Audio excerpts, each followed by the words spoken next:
안녕하십니까. 저는 상명대학교 역사콘텐츠학과에서 강의도 하고 연구도 하고 학생들을 가르치고 있는 류한수 교수입니다. 네, 맞습니다. 예. 네. 교수님, 러시아하고 예. 우크라이나 전쟁이 점점 극단으로 좀 치닫는 것 같은데요. 예. 어제는 보니까 또 우크라이나가 모스크바를 예. 벌떼 드론으로 공격했다고 하고요. 그렇죠. 그 다음에 또 며칠 전에는 그 서울 면적의 2배 땅을 예. 우크라이나의 젤렌스키 대통령이 차지했다. 예. 그러면서 치열한 것 같은데 현재 국면을 좀 어떻게 보고 있으신지 궁금합니다. 예, 한번 2022년 2월에 전쟁이 일어났는데 네. 그 사이에 전황을 한번 쭉 개괄해 보면요. 2022년 2월에 전 세계 예상을 깨고 푸틴 대통령이 우크라이나를 침공했죠. 네. 그리고 사실은 그 전에 우크라이나에서 이 중앙 정부하고 네. 이 동쪽에 있는 러시아계 주민들이 많이 사는 그 도네츠크 지역, 돈바스라고 하는데 그쪽 지역 사이에 그 분리 독립 운동이 있었고 그들 사이에 내전이 계속 벌어지고 있었어요. 2014년부터 2022년. 네. 네, 그 내전 상황을 국제 세계에서 이제 푸틴 대통령 내지는 뭐 메르켈 총리라든지 마크롱 대통령 그리고 우크라이나 측 통치자들이 나와서 협상으로 그 내전을 타결해 보려고 했었는데 네. 뭐 누구의 책임인가는 뭐 나중에 밝혀지겠지만 어쨌든 간에 번번이 협상이 깨지면서 협상의 실마리가 네. 타결의 실마리가 보이지 않았죠. 그런 상황에서 결국은 2022년 2월에 푸틴 대통령이 우크라이나를 침공을 해서 이 분리독립 운동이 벌어지고 있었던 그리고 러시아계 주민이 많이 살고 있었던 그 동부 지역은 러시아군이 빠르게 점령을 했고 또 북쪽에서 그 우크라이나의 수도인 키이우를 노리고 상당히 빠른 속도로 진격하고 있었는데 이 수도를 점령하려는 시도는 실패했습니다. 네. 이것이 뭐 우크라이나의 저항 때문이냐 아니면은 그때 이루어지고 있던 협상을 더 실속 있게 하기 위해서 러시아가 물러난 것이냐는 또 나중에 따져봐야 할 문제가 되겠지만 그런 상태에서 전선이 고착되어서 네.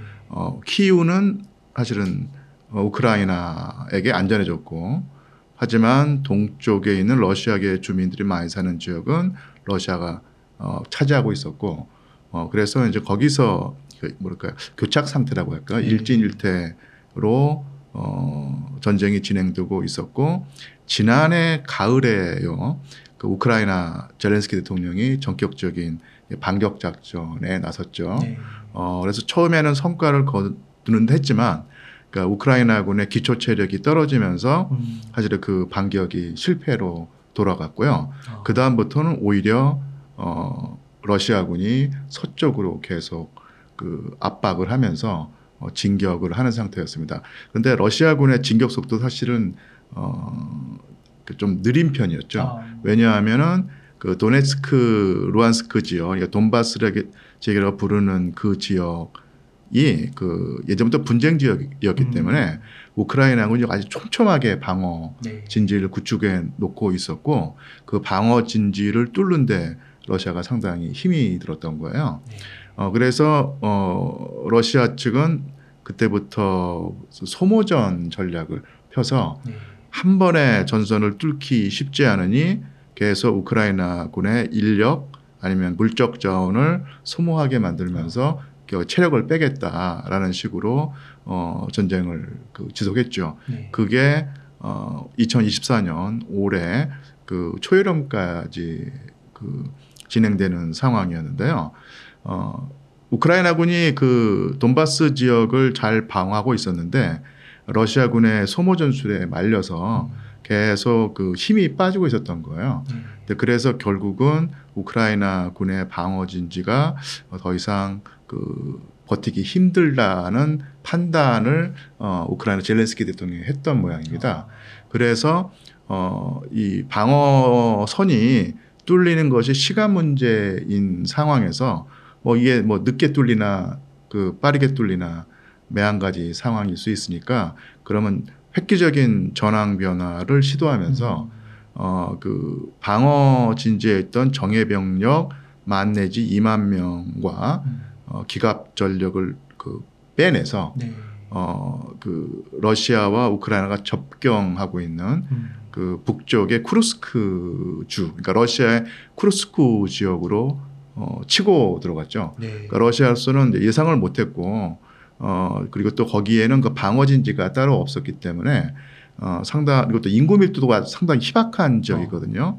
그래서 한 2주 정도 그 우크라이나군이 빠른 속도로 진격을 했는데, 이게 젤렌스키 대통령은 그런 식으로 진격을 하면은 우크라이나 국민들의 사기도 올릴 수 있고, 또 군대에게도 용기를 줄 수 있고, 또 러시아 국민들에게도 또 여론전을 펼쳐서 당신들이 전쟁을 잊고 살았는데 실제로 당신들은 전쟁을 하고 있고, 이런 그 사실을 각인하려고 했고요. 또한 그 우크라이나를 도와주는 미국 미 서방에게 네. 우리도 공격을 그 수행할 수 있는 능력이 있으니 더 전폭적으로 지원을 해달라고 하는 네. 그런 메시지를 던진 것이죠. 근데 아. 가장 그 중요한 군사적인 목적은 이 쿠르스크 지역을 치고 들어가서 그쪽을 휘젓고 다니면 네. 본토를 침공당한 그 모스크바가, 그러니까 푸틴 대통령이 당황하면서 이 돈바스에 있는 공격군의 상당수를 빼돌려서 쿠르스크를 방어하거나 네. 탈환하는 데 나설 것이다. 그러면 가장 중요한 전선이었던 돈바스 지역을 우크라이나군이 방어할 수 있다고 그런 그 군사적 판단을 내리고 했었는데요. 네. 결국은 이 푸틴 대통령도 바보가 아닌 이상 우크라이나 측의 속셈을 간파했던 듯하고, 그래서 돈바스 정력의 공격 부대의 병력을 빼돌리지 않고요. 그냥 쿠르스크 지역을 그냥 내버려뒀다는 표현이 좀 이상하지만 굳이 그 애를 써서 탈환하려고, 빠른 시간 내에 탈환하려고 하지 않았죠. 그리고 계속해서 돈바스 전선에서 서쪽으로의 진격 속도를 높였고요. 그래서 저는 이제 이런 비유를 하고 싶은데, 좀 이게 뭐 조폭 영화에 나오는 장면일 듯한데요. 러시아가 우크라이나랑 싸우면서 네. 칼을 그 우크라이나의 배에 그 찌르려고 했던 거예요. 네. 이게 바로 돈바스 전선일 텐데요. 그래서 우크라이나가 그 자기 배를 향하는 그 러시아의 그 칼을 네. 이렇게 붙잡고 이게 버티고 있었는데, 점점 손에 힘이 풀리면서 이 배에 그 칼이 들어올 상황이었을 텐데, 여기서 이게 우크라이나가 이렇게 가다가는 버틸 수 없으니 그럼 한번 바꿔보겠다 하면서 그 두 손으로 막던 상황에서 한 손을 빼내서 주머니 칼을 빼내서 러시아의 등을 찔렀다고 할 수 있습니다. 그러면 러시아가 힘이 빠지거나 놀래서 이 우크라이나 배를 찌르는 칼을 빼내지 않을까라는 생각을 했는데, 러시아는 등에 주머니 칼이 찔리든 말든 상관없이 그 정도의 고통은 아무것도 아니다고 하면서 계속 그 우크라이나의 그 배를 향하는 그 칼을 더 깊숙이 찌르는 상태가 된 거예요. 그러니까 이런 식으로 비유를 할 수 있을 것 같고요. 실제로 그 쿠르스크 침공을 위해서 돈바스의 방어 병력의 상당수를, 또 정예 병력을 빼돌렸던 우크라이나 군의 그 판단이 오히려 그 승부수를 던졌는데 이게 무리수 내지는 자충수로 끝난다고 보이는 것이, 쿠르스크의 전선이 더 이상 확대되지 못하고 그러니까 오히려 지금은 위축되고 있는 상황이고요. 그 돈바스의 방어 병력의 상당수가 빠졌기 때문에 오히려 그쪽이 급속도로 무너지고 있습니다. 그래서 방어 진지를 그 강력하게 구축해 놨다는 것은, 달리 말하면 그쪽 그 방어선이 뚫리게 된다면 그 다음부터는 또 다른 그 방어가 없다는 얘기거든요. 그래서 아주 급속하게 그 뭐랄까요, 러시아군에게 진격을 허용할 수 있는 상황이고, 그리고 그 돈바스 그 전선 약간 서쪽에 그 전략 요충지가 있습니다. 그래서 그 전략 요충지에서 우크라이나 군의 그 방어 부대에게 물자와 병력을 이렇게 분배하는 그곳이 있었는데, 그곳이 지금 상당히 위험해지고 있어요.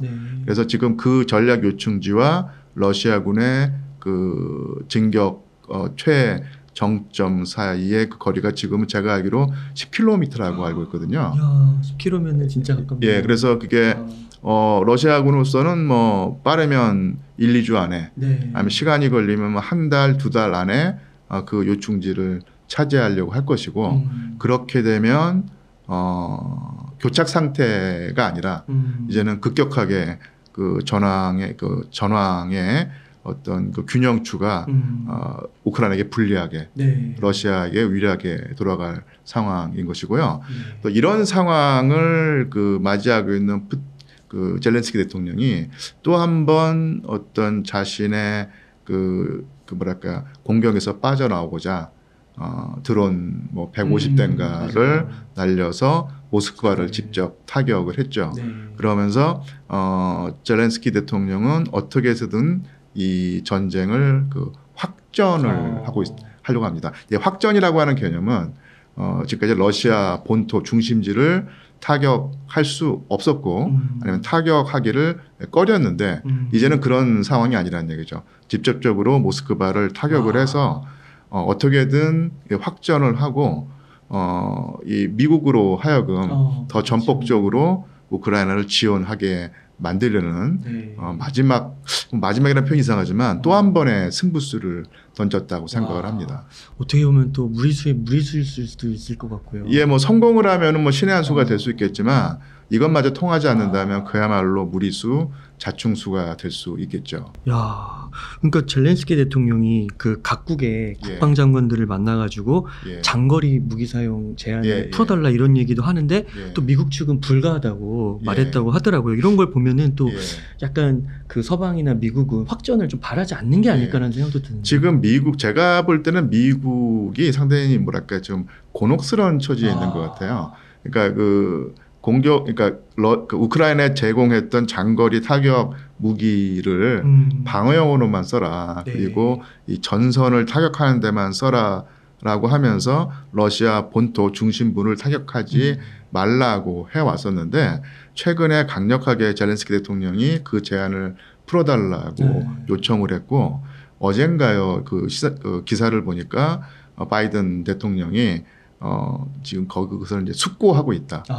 이것을 풀어줄지 말지를 지금 생각하고 있다라는 식으로 그 전과는 좀 뉘앙스가 다른 발언을 했는데 이게 그 숙고하고 있다, 생각하고 있다는 것이 결국은 뭐 허락하지 않겠다는 얘기인지 아니면 우크라이나가 지금은 상당히 어려운 상황에 처해 있고 미국의 대선이 지금 한 2달인가밖에 안 남았기 때문에 민주당 표를 결집하기 위해서 조금 더 뭐랄까 전선이라든지 전황을 확대하기 위해서 그 전까지 허용하지 않았던 그 그러니까 러시아 중심 타격을 허용할지 좀 지켜봐야 될 상황이라고 보입니다. 그러면 지금 이렇게 모스크바를 우크라이나가 벌떼 공격으로 한 거는 드론 공격을 한 거는 뭔가 이렇게 합의됐다고는 볼 수가 없고 우크라이나의 단독 행동 그게 상당히 저로서도 궁금한 부분인데요.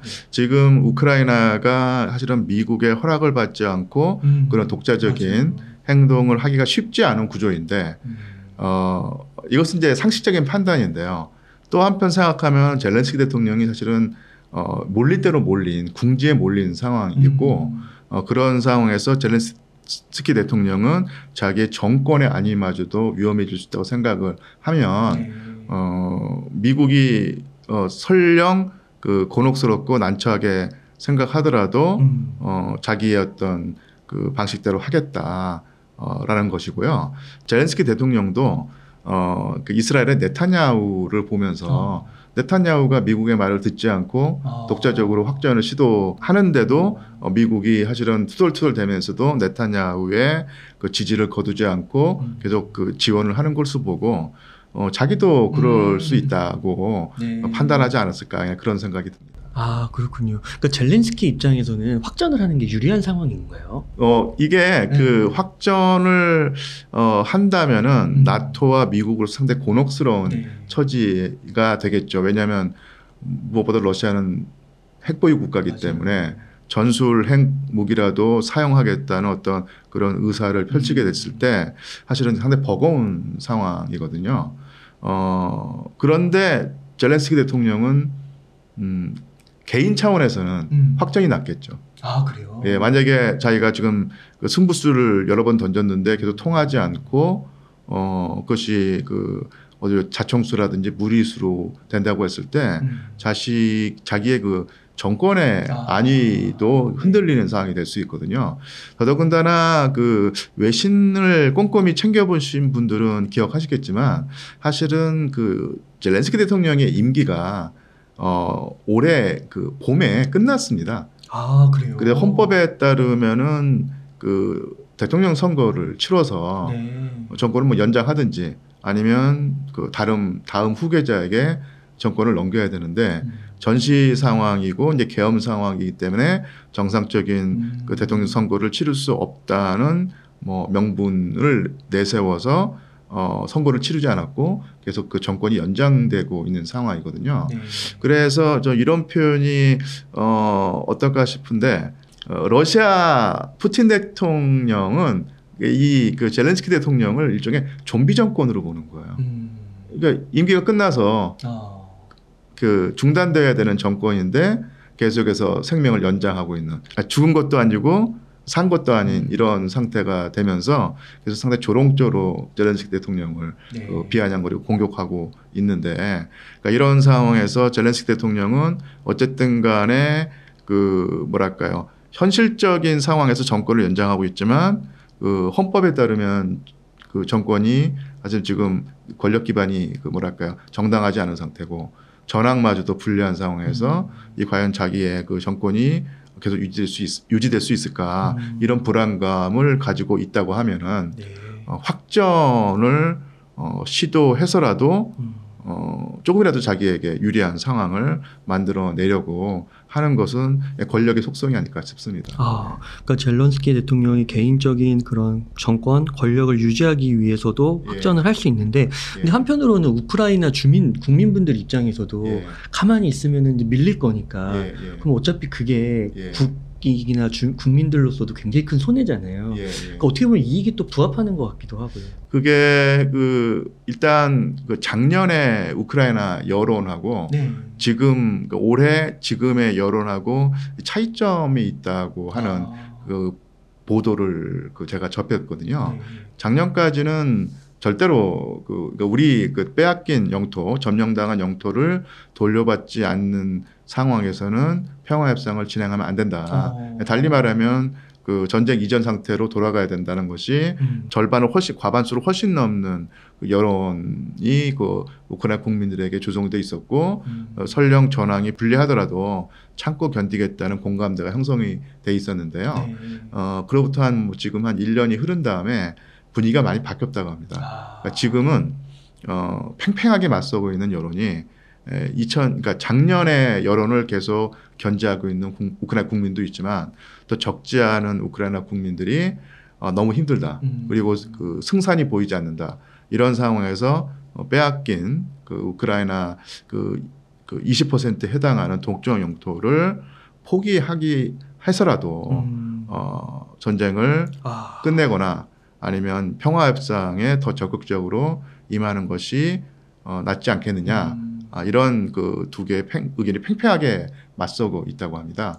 그래서 이 추세를 볼 때 더 시간이 흐르면은 오히려 그 전쟁을 불리한 조건에서라도 끝내는 것이 더 낫지 않겠느냐라는 여론이 더 우위에 설 가능성도 있다고 보이죠. 그러니까 객관적인 전력상으로는 사실은 이제 러시아가 우위를 갖고 있는 거기 때문에 더더군다나 우크라이나 국민들이 정말로 힘들어하는 측면이 경제가 붕괴된 거 그런 것도 있지만 사실은 전쟁을 수행하기 위해서는 계속 그 병력이 충원돼야 되는데 우크라이나군의 병력 충원 풀이라고 하죠. 그게 바닥을 드러낸 거예요. 훈련받은 군인들은 지금 다 사라진 상태가 됐고 징집된 병력으로 계속 버티고 있는데 더 빠른 속도로 소모되고 있고요. 그래서 그 전까지는 징집 대상이 아니었던 아주 어린 나이에 청소년까지도 지금 징집을 하고 있고 또한 그 징집을 피해 다니는 징집 기피층이 있거든요. 그래서 그 징집관이라고 하죠. 징집관이 네. 도시에서 총 들고 싸울 만한 연령대의 우크라이나 남성들을 강제로 붙잡아 가서 군대에 입대하게 만드는 그 현상까지 지금 벌어지고 있는데, 그런 모습을 보면서 우크라이나 국민들의 어떤 뭐랄까요, 심정이 그렇겠네요. 정말로 느껴지는데, 그런 상황이 더 많이 연출될수록 우크라이나 국민들의 저항 의지가 그전과는 같지 않을까, 뭐 이런 예상을 한번 해봅니다. 또 이게 전쟁이 힘든 게 현실이니까. 예. 우크라이나의 이게 그 젤렌스키의 마지막 승부수가 어떻게 될지 지켜봐야겠네요. 그러니까 뭐 항상 이게 야구에서도 그렇지만 감독이 작전을 써서 통하면은 그 감독은 명장이 되는 것이고 네. 한 끗 차이로 그 작전이 실패하게 되면 천하의 무능한 장군이 그 감독이 되듯이 네. 젤렌스키 대통령이 나름대로 판단을 하고 승부수를 던졌는데, 이 승부수가 통했으면 정말로 아까 말씀드린 신의 한 수가 되는데, 안 통하면은 오히려 그 패전을 촉진하는 바보 같은 행동을 했다라고 하는 비판을 피하기가 어렵겠죠. 진짜로 보면은 그 배수의 진을 쳐서 이길 때도 있지만 진짜 망하면은 그냥 끝나는 거잖아요. 다 죽는 거잖아요. 맞습니다. 그런 상황이군요. 거의 이제 3년에 접어드는 그렇죠. 이 러우 전쟁에서 그럼 지금까지 볼 때는 러시아가 좀 원하던 바를 얻었다고 볼 수 있을까요? 그러니까 전쟁을 일으킬 때 러시아가 목표한 바가 무엇이었는가를 따져볼 필요가 있다고 보이는데요. 만약에 푸틴 대통령이 우크라이나 전체를 점령한다는 전쟁 목표를 세웠다고 하면은 그것은 실패했겠죠. 지금 사실은 우크라이나의 그 5분의 1 정도의 땅을 차지한 상태에서 아주 느린 속도로 지금 서쪽으로 진격을 하고 있는데, 이런 상태에서, 그리고 또 물론 지금 전황이 러시아에게 유리한 것은 사실이지만 러시아도 상당히 큰 출혈을 경험한 상태고, 그리고 더 이상의 어떤 성과를 위해서 또 한 차례 징집을 했다가는 러시아 국내의 여론도 상당히 악화될 수가 있거든요. 그런 상황을 푸틴 대통령이 바라지 않을 것이기 때문에 지금 가지고 있는 그 가용 병력을 10분 활용해서, 쉽게 말하면 더 이상의 추가 징집을 하지 않은 상태에서 전쟁을 수행하려고 할 텐데, 그런 상황에서는 나머지 우크라이나 영토를 다 점령한다는 것은 사실은 불가능합니다. 푸틴 대통령이 그렇게 비현실적인 인물은 아니기 때문에 그런 목표는 세우지 않았을 것이고요. 그래서 만약에 푸틴 대통령이 2022년에 침공 당시에 우크라이나 영토 전체를 점령한다는 목표를 세웠다면 그것은 실패한 것이 분명한 것이고, 제가 볼 때는 푸틴 대통령이 그런 비현실적인 목표를 세웠을 것 같지는 않고요. 가장 중요한 목표는 우크라이나가 나토에 가입을 해서 나토군이 우크라이나 국토 안에 들어와서 러시아와 맞닿는 그런 상황을 막는다는 것이 제가 볼 때는 가장 근본적인 목표였을 텐데, 그 목표는 일정 정도 달성을 했다고 보입니다. 그러니까 지금 우크라이나의 경제가 완전히 망가졌고 지금 이제 전쟁 상황이기 때문에 빠른 시일 안에 나토에 가입하는 것은 사실은 불가능하고요. 그렇다고 해서 나토가 우크라이나를 장기적으로라도 회원국으로 받아들인다고 하는 결정을 과연 내릴까 했을 때, 일부 국가는 그것을 찬성할지 몰라도 나토가 여러 개의 회원국가로 이루어지고 있고 만장일치로 결정이 이루어져야 되기 때문에, 그 중에서 몇몇 나라, 아니면 단 한 나라라도 우크라이나를 나토 회원국으로 받아들일 수 없다고 결정을 하면 지금 젤렌스키 대통령이라든지 우크라이나 지도부가 바라왔던 우크라이나의 나토 가입이 물거품이 될 텐데, 상당히 중장기적으로도 그게 아주 힘들어 보이거든요. 그런 면에서는 푸틴 대통령의 가장 궁극적인 목표가 달성되었다고 볼 수 있습니다.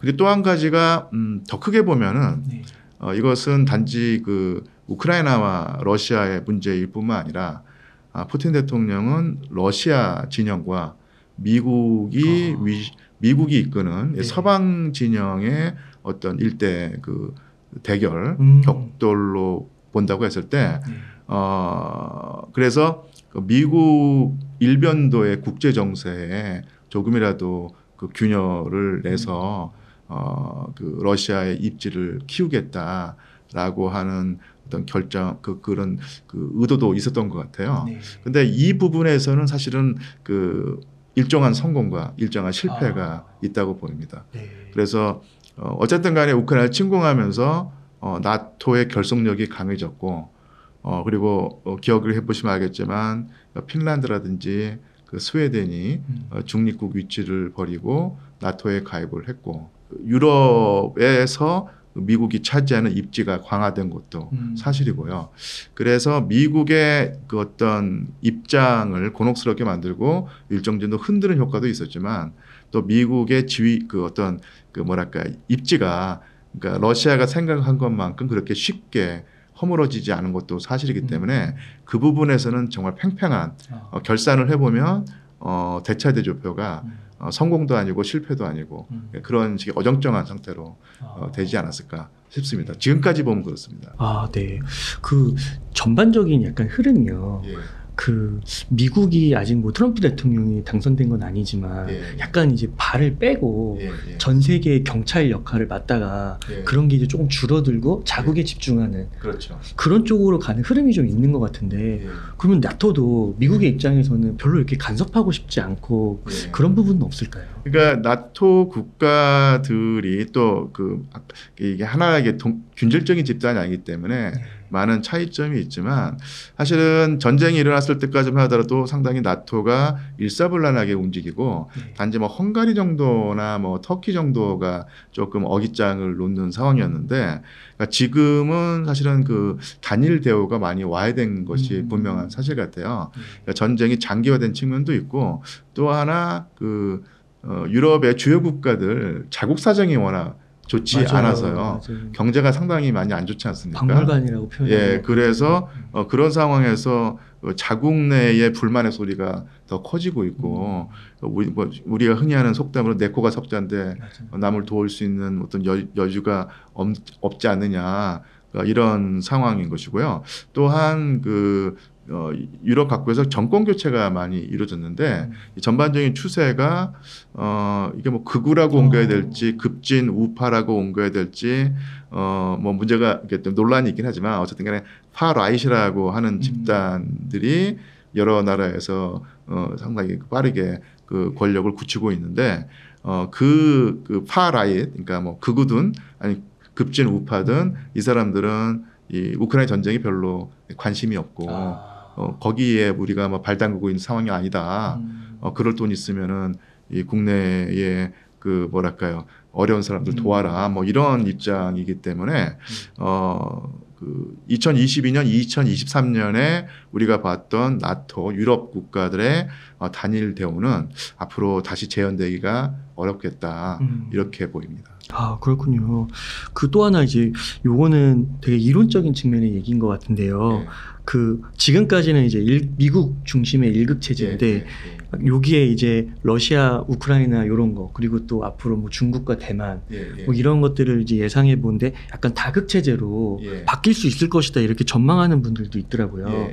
근데 어떤 분들은 일극 체제가 세계 평화에 더 기여한다. 어떤 분들은 다극 체제가 오히려 더 팽팽하게 맞서면서 기여한다 이렇게 보더라고요.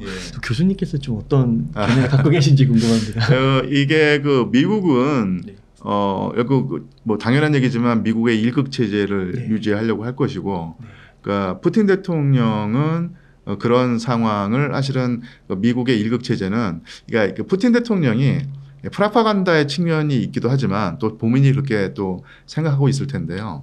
세계 민주주의로서는 미국의 일극 체제가 아주 좋지 않다. 그러니까 여러 개의 극이 있어서 서로를 견제하고 서로 간에 절충이 이루어지는 체제가 더 나은 체제다라는 주장을 하면서 미국의 일극 체제의 그 도전을 한 상태죠. 근데 아마 뭐 푸틴 대통령도 그 러시아의 국력이 미국의 국력에 한참 못 미치는 사실을 뭐 모를 리가 없기 때문에 혼자서 그런 도전을 하기는 쉽지 않았겠죠. 하지만 중국이라는 존재가 있기 때문에 중국과 제휴를 하고 손을 맞잡으면 충분히 가능하겠다라는 생각을 하고 우크라이나를 공격을 한 셈일 텐데요. 그래서 궁극적으로 푸틴 대통령이 바라는 바는 우크라이나를 자기 세력권 안에 끌어들여서 우크라이나 배후에 있는 미국에게 타격을 가하고 미국의 힘을 빼서 일극 체제를 깨뜨리고 다극 체제로 가겠다. 이런 입장이겠죠. 그 다극이 뭐 물론 미국도 한 극으로 남을 것이고요. 그다음에 러시아가 또 한 극이 될 것이고 중국, 그다음에 인도, 브라질, 남아프리카 공화국 이런 식이 되겠죠. 그러니까 이것을 푸틴 대통령은 세계 민주주의라고 봅니다. 우리가 볼 때는 푸틴 대통령이 무슨 뭐 민주주의 하겠느냐 하는데 어쨌든 그런 식으로 선전을 할 텐데요. 과연 미국의 일극 체제가 좋을 것인가? 미국이 하나의 극에 불과한 다극 체제가 좋을 것인가는 따져봐야 될 문제일 텐데요. 우리 대한민국에 익숙한 체제는 역시 미국 일극 체제겠죠. 그래서 현상을 유지해야지 우리 대한민국에게 유리하다고 본다면은 미국의 일극 체제가 뭐랄까요 유지가 되기를 바라고 또 그런 쪽으로 이 뭐랄까요 외교 노선을 정해야 될 텐데 문제는 이것이 어떤 그런 바람이긴 한데 실제로 우리의 바람과 상관없이 일극 체제가 깨지고 다극 체제로 간다는 것이 객관적인 사실이고 우리가 어떻게 바꿀 수 없는 도도한 흐름이라고 하면은 우리의 어떤 가치 판단이라든지 정서와는 상관없이 거기에 또 맞춰가야지 우리 대한민국의 국익이 지켜지는 상황이거든요. 정말로 면밀한 판단을 해야 한다고 보입니다. 그래서 뭐랄까요 미국의 일극 체제에서 느끼는 안온함이 분명히 있는데 이것이 우물안 개구리식의 어떤 그런 좁은 시야가 되지 않으려면은 정확하게 그리고 아주 면밀하게 그 흐름을 파악해야 될 것이고요. 근데 그 미국의 일극 체제를 바라는 분들은 아마 그래야지 세계 평화가 지켜진다고 생각을 할 듯 합니다. 또 그런 측면이 분명히 있다고 보이는데요. 아까도 말씀드렸지만은 그 다극 체제로 흘러가는 것이 이것은 뭐 우리의 바람과는 상관없이 하나의 그 객관적인 사실이고 거역할 수 없는 흐름이라고 보면은 그냥 개인적으로도 그렇고 많은 분들도 공감하실 텐데 그런 흐름이 돌이킬 수 없는 것이라면 어쩔 수 없는데 그 일극 체제에서 안정적인 다극 체제로 가는 그 기간 동안 그게 뭐 몇 년이 걸릴지 아니면 몇십 년이 걸릴지 모르겠지만 제발 좀 그 사이에 더 큰 전쟁이 벌어지지 않기를 바랄 뿐입니다.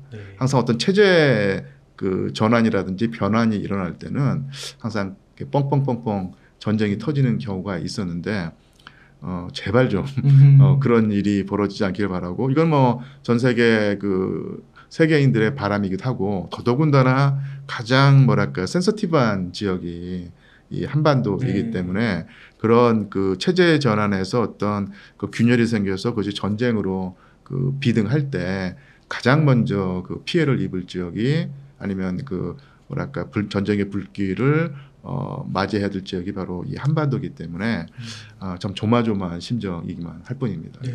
그러니까 이게 경제 쪽 관점으로 보시는 분들은 이 다극 체제 하면서 불확실성이나 이런 게 너무 지정학적인 이런 것들이 부각되면서 안 좋다고 많이 보시는 것 같아요. 그래서 앞으로도 한국의 미래를 그렇게 밝게 안 보시고 옛날처럼 자유무역으로 우리가 이제 수출을 많이 하고 이런 게 최선인데 좀 그렇게 내다보시는 경향이 있으신 것 같더라고요. 그래서 저는 크리스찬은 아닌데요. 성경 말씀을 좋아하고 하는데 성경의 그런 물론 맥락은 다르지만 이 뱀처럼 슬기롭게 그리고 비둘기처럼 순결하게라고 했을 때 이 대한민국은 정말로 그 저기 뱀처럼 슬기롭고 그다음에 비둘기처럼 순결하게 이런 변화를 맞이해야지 조금 삐끗하는 순간은 감당할 수 없는 어떤 비극이 닥칠 수 있기 때문에요. 어떤 그런 절박한 심정이 크기만 합니다. 예. 중국이든 러시아든 미국이든 다 이렇게 중간에서 균형을 잘 잡아야겠네요. 예, 맞습니다. 그래서 저는 개인적으로 우리나라 최고의 그 두뇌들은 사실은 뭐 의학계도 아니고 외교 쪽으로 단단 외교 쪽으로 가야 되지 않을까 그런 생각을 고려시대 합니다. 서희처럼 맞습니다. 예. 네. 그런 외교 역량이 있고 그런 외교를 따지고 보면 사실 우리나라의 어떤 지적 역량이 바탕이 돼서 국제 정세를 면밀하게 파악을 해야 될 텐데 그런 사실은 뭐 이게 우리나라에게 그런 역량이 없다고 하면은 그냥 자포자기 상태가 될 텐데 충분히 그런 역량이 있고 양성할 수 있는 힘이 있는데 못하면 좀 억울하겠죠.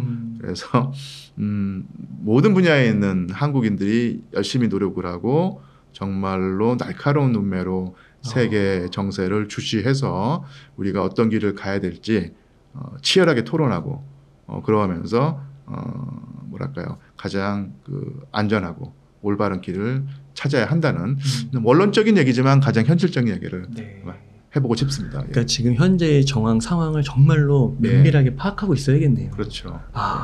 그럼 교수님 우리나라가 우크라이나에 이렇게 미국을 걸쳐서 포탄을 지원하기도 하고 막 그랬었잖아요.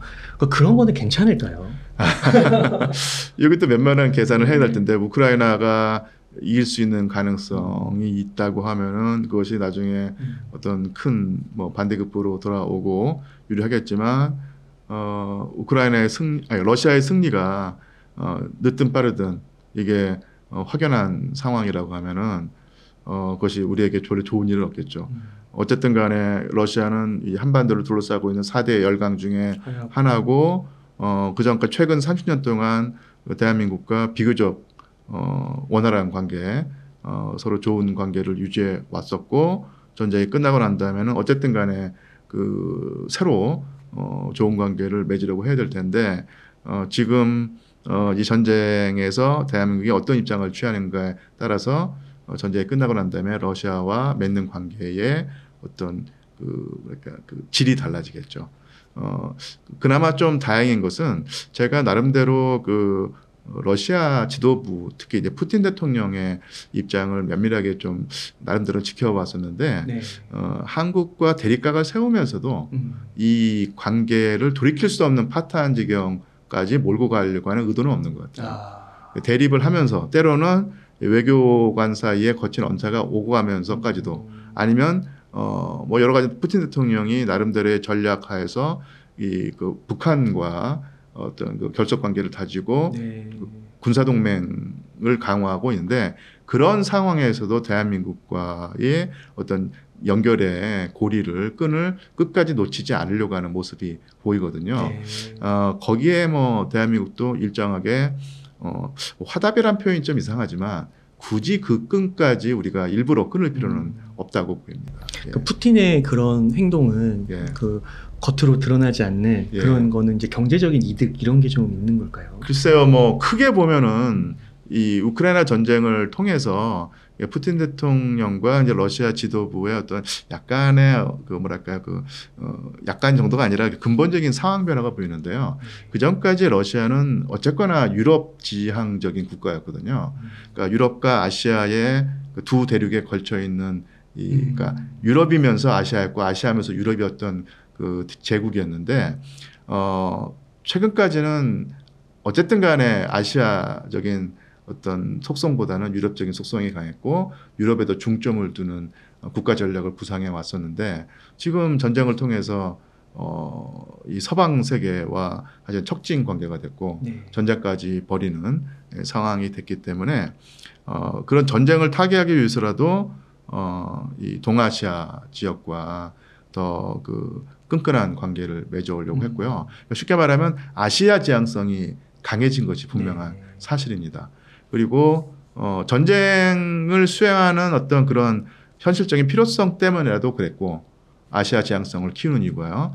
또 하나 더 크게 보면은 사실은 이 유럽이 옛날의 유럽은 분명히 아니지 않습니까? 맞아요. 30년 전과 비교해 보면 유럽의 위상이 축소된 것이 사실이고 그 30년 사이에 이 아시아만 놓고 보면 뭐 일본은 원래 경제 거인이었고요. 중국이라고 하는 정말 초거대 경제 거인이 생겼고 인도도 정말로 무시무시한 속도로 발전을 하고 있고요. 대한민국도 사실은 그 무시할 수 없는 존재가 됐고 이런 식으로 이 아시아의 비중이 커졌기 때문에 그런 상황에서 푸틴 대통령은 아시아 지향성을 키울 수밖에 없는 상황이었던 얘기입니다. 그런 면에서 지금 푸틴의 그 순방 동선을 보면요, 전쟁을 뭐 차치하고서라도 아주 그 뭐 몽골, 베트남, 중국, 뭐 북한 이런 식으로 그 동아시아에 엄청난 공을 들인다는 것이 느껴지죠. 네. 경제적인 이득뿐만 아니라 전쟁을 수행하기 위해서라도 그리고 또 21세기 중반과 이제 그 후반기에 세계 정세를 판단할 때 아시아는 반드시 러시아와 적절한 관계를 맺어야 된다. 이런 판단을 했다고 보입니다. 그 약간 성장과 미래의 축이 유럽에서 이렇게 동아시아로 서서히 가고 있는. 이게 그 제국이라고 하는 체제를 경험했던 나라가요. 사실은 이게 그 만만한 것이 아니라 정세를 읽는 눈이 있어야지 제국 유지가 될 수 있거든요. 네. 러시아라고 하는 나라가 뭐 좀 상당히 부침이 심한 나라긴 한데 어쨌든 간에 러시아 제국, 소비에트 연방 시대 때 세계를 상대로 경략을 해왔던 경험이 있기 때문에 그런 노하우를 물려받은 사람이 푸틴이고 푸틴 대통령이 뭐 가끔 가다 보면은 저 뭐 러시아가 뭐 그 전쟁 물자가 바닥나서 맞아요. 포탄이 부족해서 북한한테 급하니까 북한 가서 포탄을 얻었었다 이 정도로 위급하다고 판단하는 경우가 있는데요. 제가 볼 땐 그런 판단은 상당히 그 좀 단견인 것 같고요. 그러니까 물론 뭐 북한으로부터 포탄을 얻으면 도움이 되겠지만 그거 하나 얻으려고 북한을 방문하고 두 번째로 뭐 그 김정은과 만나지는 않았을 것이고. 전체 그 동아시아 지향성을 강화하는 어떤 이런 맥락하에서 이 동북아시아에서 치트키로 쓸 수 있는 카드가 제가 볼 때는 푸틴으로서는 이 북한 같은 이렇다 생각을 해요.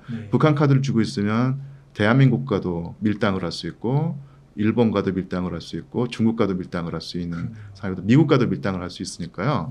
그런 면에서 푸틴 대통령으로서는 뭐랄까 우리한테는 좀 짜증나는 얘기지만 북한이라고 하는 카드를 충분히 활용할 수밖에 없는 상황이고 제대로 활용을 하고 있다고 보입니다.